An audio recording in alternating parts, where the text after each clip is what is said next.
Hi everybody, today I'm talking about bone broth versus collagen powders and which are better for healing your gut. So I'll answer it right away, and it's that collagen powders cannot replace your bone broth or meat stock for healing your gut. If you have gut issues, it's absolutely essential that you get 2+ cups of bone broth or meat stock that is homemade every single day for healing your gut. Which one you choose is going to depend on your issues. If you have histamine intolerance or very severe gut issues, you're going to want to start with meat stock, otherwise go with bone broth. Now, most collagen powders are going to do more harm than good, so I want to talk about the 3 main problems I have with collagen powders. So the first one most are contaminated with toxins. So for humans and animals, when you're exposed to toxins, especially heavy metals and glyphosate, that can be stored in your connective tissue. Now there's a whole other thing with toxins, but basically if you have leaky gut, you're going to be a lot more prone to storing toxins. There are different types of toxins. They go in different tissues. Fat is another common tissue it goes into, but specifically heavy metals and glyphosate, which is also called Roundup. It's that weed killer that's really bad for your gut. Those get stored in connective tissue a lot of the time. So if you're getting your collagen powder that is made from the connective tissue of animals that are not very healthy, maybe they're eating inorganic grass that was sprayed with glyphosate, they're exposed to heavy metals in one way or another, the glyphosate is really common here, it's going to be stored in their connective tissue, and then you're going to be getting that, and that is really bad for you. It causes leaky gut, and it's really harmful to your body, so it's going to directly impede your gut healing. So this is really important. It's really common.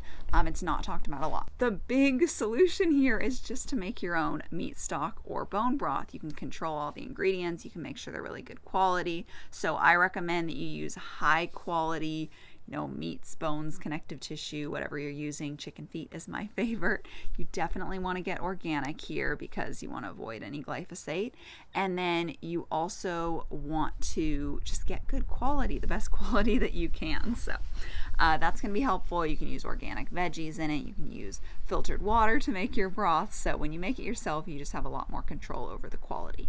The second thing is most are made cheaply with hoofs and hides. So hoofs and hides don't have all the types of collagen in them that connective tissue does. So it's not as beneficial to your body. It's not as healing. Supplements can also add fillers sometimes. So you're buying a collagen powder that might not actually have that much collagen in it or all the types of collagen that you need. So this is a huge problem that you see a lot. Some companies are better and they talk about where they get their where they source their collagen, what they actually use, but be aware of this. A lot use hoofs and hides.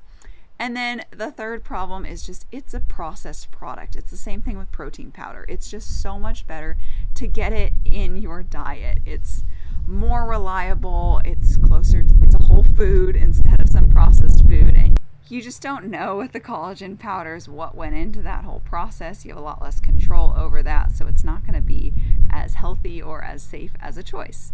I do want to note that not all collagen powders are like this. It's just the vast majority of them. There are some wonderful companies out there, I'm sure, that make really, really high quality ones. And if you're interested in that and you want to use some collagen powders that's from a really good company where you know that it doesn't have heavy metals and it doesn't have glyphosate and it's organic and it has collagen that's not from hoofs and hides, but it actually has all the different types of collagen in it.